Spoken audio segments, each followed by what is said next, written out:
Nalaglag sa ilog Pasig. Nabruhan ko yata.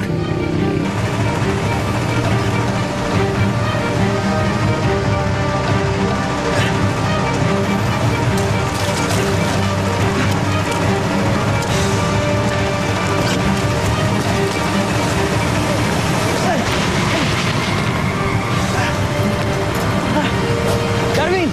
Tara na! Sakay!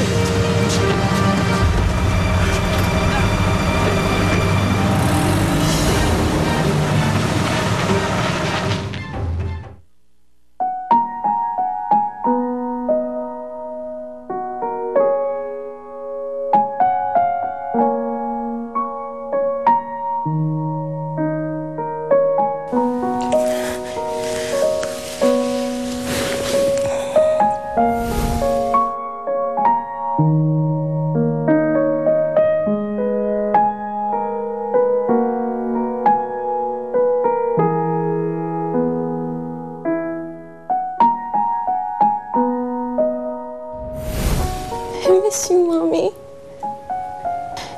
Kung nandito ka sana, mas lalakas ang loob ko. Mas kaya ko itong harapin. Mommy, please stay with me.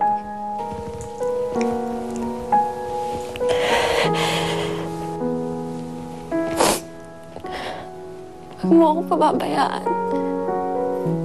Huwag mo kaming papabayaan ni Daddy.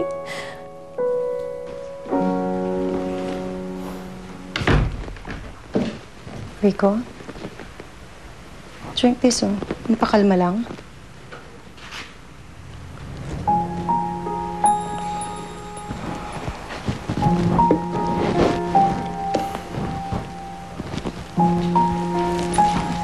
Rico? Diba ikaw na rin naman ang nagsabi na kailangan lang naman ng time ni Bea? She'll come around. Rico, maayos ko din lahat. Sharon, kwarto namin ito ni Tina. Oh. I'm sorry. Nakalimutan ko.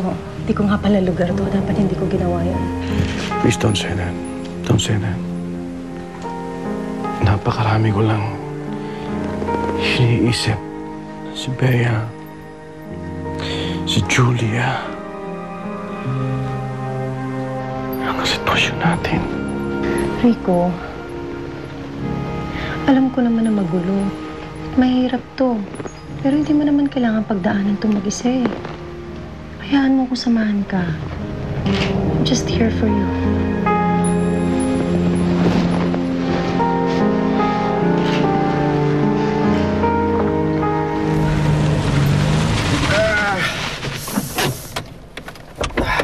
Pinto, pre! Aray!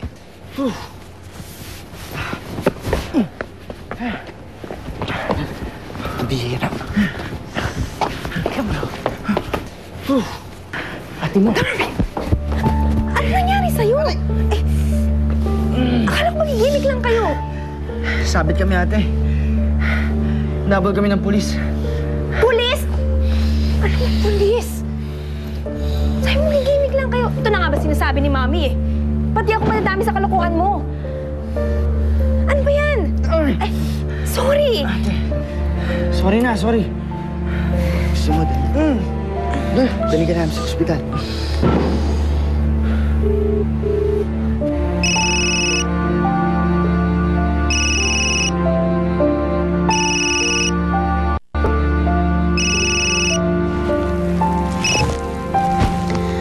Frances?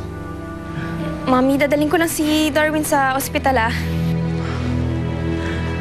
Why am I not surprised? Do I need to ask kung ano na naman ginawa ng kapatid mo? Wala. It's just a minor accident. Babalik ako agad. Bye. Ano? Ika na. Daling kita sa ospital. Yes. Ano ba kung pinaggagawa mo eh? Oh my God. Oh.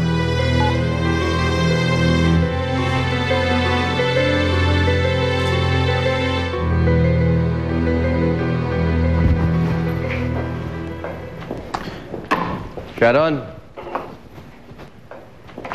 Rico? Oh, Oh, breakfast na tayo. ba't mukhang hindi ka pa yata natutulog? Oo nga eh. Kasi pinag-iisipan ko yung pinag-usapan natin kagabi. Isa pa, inaantay ko rin si Frances. Dinala niya kasi si Darwin sa hospital. So, anyway, nagluto na lang akong breakfast. That's it. Oo nga, mukhang masarap to ah. Kaya na tayo. Sir, dalahan ko lang po ng pagkain si Bea sa taas nang makapag-almusal naman bago pumasok sa eskwela. Yeah. Pwede pakisabi kay Bea, sumabay na lang siya sa amin ng daddy niya. Huwag na ho, ma'am. Baka hindi po matunawan yung alaga ko. Nanya!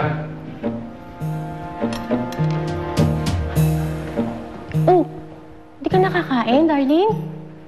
Ay, naku, kung sa bagay, alam mo, mukhang hindi nga masarap yung luto ni Ma'am Sharon. Kaya naman. Eh, talaga naman, tingnan mo naman.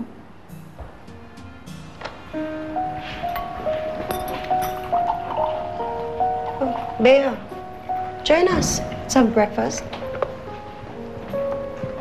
Hindi na, sa school na lang ako kakain. Alit na kita. No need that. Si Mang Gary na lang. Kaya naman. Come on.